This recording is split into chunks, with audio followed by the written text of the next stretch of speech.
Hello, everyone. Today we're going to talk about another exception to the law of dominance stated by Mendel, and that is called epistasis. So let's get started. Epistasis refers to an interaction between two or more different genes. You can think of this as an interaction between you and either one of your parents, or an interaction between you or any one of your potential siblings if you do have one. Sometimes one of them may control what you do. So, for example, if you share a bathroom, sometimes, let's say, if you have an older brother, that older brother will have more control over how much time that he spends in that bathroom than you do. That is, in other words, what epistasis is in regards to genes. So, you may have like a gene A. Well, let me hit red here. You have a gene A, and somehow that may interact with a completely different gene, which is gene B. This gene here may actually be the one who codes for the trait, and a lot of times in the examples that we're going to do, it involves color, while this gene here, that's going to be the one that controls whether or not you can even see gene A. It'll either let you see it, or it'll hide it altogether, is the idea of what we're trying to get at here. So again, one gene codes for the trait. So in this instance, it's going to be color. And as I just said, a second gene controls or permits, like your parents allowing you to go out or not to a party, whether I'm going to see the gene or the trait that's being coded for by the first gene. Whatever gene is the one that controls whether or not you see a particular trait, that is what we call the epistatic gene. So my little example up above, gene B would have been the epistatic one. That controlled whether or not you could even see gene A's trait. If we take a look at the image over here on the right involving the mice, all right, what we can see is we have two mice at the top here. One who's heterozygous for two genes, B and C, being crossed with another one who's heterozygous for genes B and C. And when we FOIL them and look at all their possibilities, in this instance we would have to deal with 16 boxes. If you take a note, I actually see three colors. I see black, brown, and white.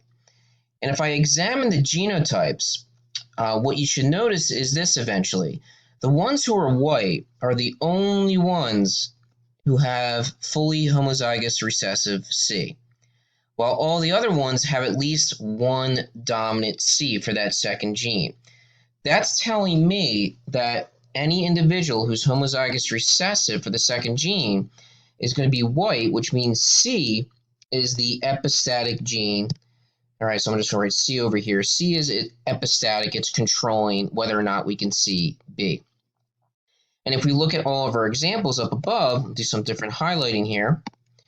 If an individual is brown, they're always going to have at least one big C, but they have to be homozygous recessive for gene B, which means for gene B, brown is actually the recessive color, and black, turn it to blue here, is the dominant color. One big B makes it black if you're a mouse, and as long as you have one big C, you'll see that color as well. And you can see that in every particular black rat. They have one big B and one big C minimum.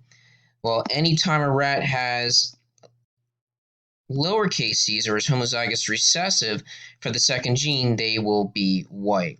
So it's a little different. With the dihybrid problems we've done so far, we were looking at two traits, but now automatically you know it's something different. It's going to be epistasis because we're only looking at one phenotype, color, whether it's black, brown, or white in this example, but there's two genes involved in determining whether or not you see something or not. So let me give you an example in the real world. If you have one of the most common dogs in the United States, which is a Labrador Retriever, you should know there are actually three color possibilities. There is black, brown, which actually is called chocolate, and yellow, which you see over here in the middle. All right, there are two genes involved with pigmentation in the hair follicle of a lab. Let's say the first gene we'll call gene B. For gene B, if you have at least one big B, you will be black, but if you are recessive, you will be chocolate. And again, recall the only way to ever see a recessive trait is you have to be homozygous recessive. However, there is a second gene in control. There is an epistatic gene that decides whether or not you can see the color being produced by the first gene, and that's going to be gene E. All right, so if for gene E, if I have at least one dominant allele, I will be able to see the pigment that is being produced by the first gene's genotype. So in other words, again, as long as I am one big E, doesn't matter what the second allele is, I will see color produced by the B gene. If you are homozygous recessive for gene E, regardless of what the genotype is for gene B, you will be a lighter color. In this instance, it's going to actually be yellow. So if you look below at some of the genotype possibilities, black labs are the most common. If you go on petfinder.com and type in lab, you're going to see almost every single one is black in coloration, because that is the most likely possibility you will get from two parents genotype-wise. So if I highlight all these black possibilities, you see that every option has at least one big B for black and at least one big E, which allows you to see the coloration being produced by the B gene. Chocolate labs are actually the rarest, and if you were to buy one from a breeder, they would be the most expensive because it's more difficult to actually produce those. If you look down here, the only way to get a chocolate lab is, first off, the gene for color has to be homozygous recessive, 2 little b's. And then for the E gene, you need to at least have one big E. So you only have 2 options here to get a chocolate lab. That's it compared to the 4 for the black. Yellow would be not as expensive as a chocolate lab, but you only have 3 options genotypically wise to get a yellow lab. Let me highlight these. So regardless of what the first gene is for gene B, doesn't matter if it's homozygous for B dominant, heterozygous, or homozygous recessive. Whenever you are homozygous recessive for the E gene, it will block the coloration from the B gene from being produced, and you get a dog that has very little to any pigmentation buildup. So instead of being pure white or albino, they actually do produce a little bit of pigment, which just kind of makes them look dirty. So over here you can see light brown on the ears, as well as up here in this bigger adult dog up here. That's a little bit of the pigment showing through, but overall hardly any of it is allowed to build up when the yellow lab obviously is going to be homozygous recessive here for that second gene. It's a little tricky. These dogs over here, the chocolate labs, are super cute. Most people love them. I would steer clear of them because a lot of times breeders will turn to inbreeding. So that's like mom with son or dad with daughter to continue the line to produce these chocolate lab pups that are going to bring in a lot more money. Say like chocolate lab brings in arbitrary number $600 a puppy, yellow labs are $400, black labs are a dime a dozen, maybe they're only getting $200 for those.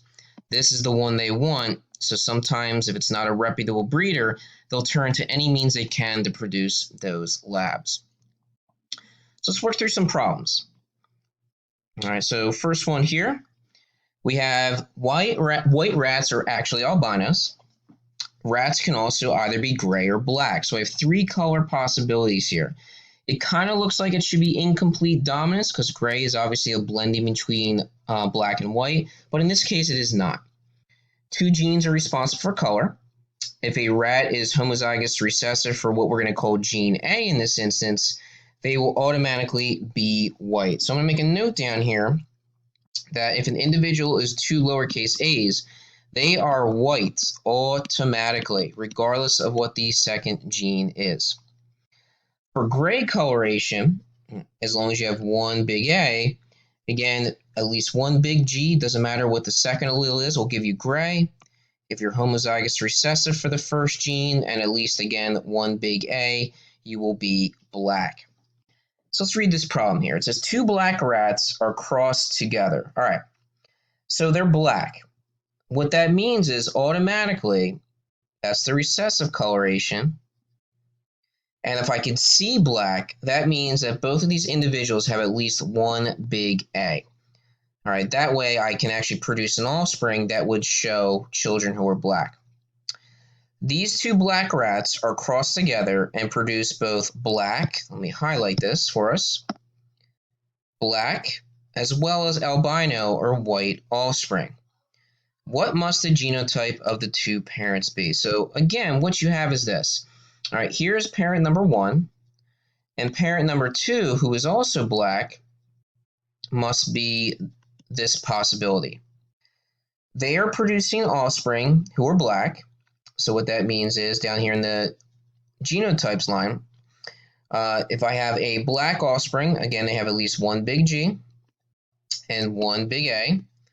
But if they're albino, that means regardless of what the G gene is, I'm getting individuals who are this. So in order to get albino offspring as well as black offspring, both parents over here were already black.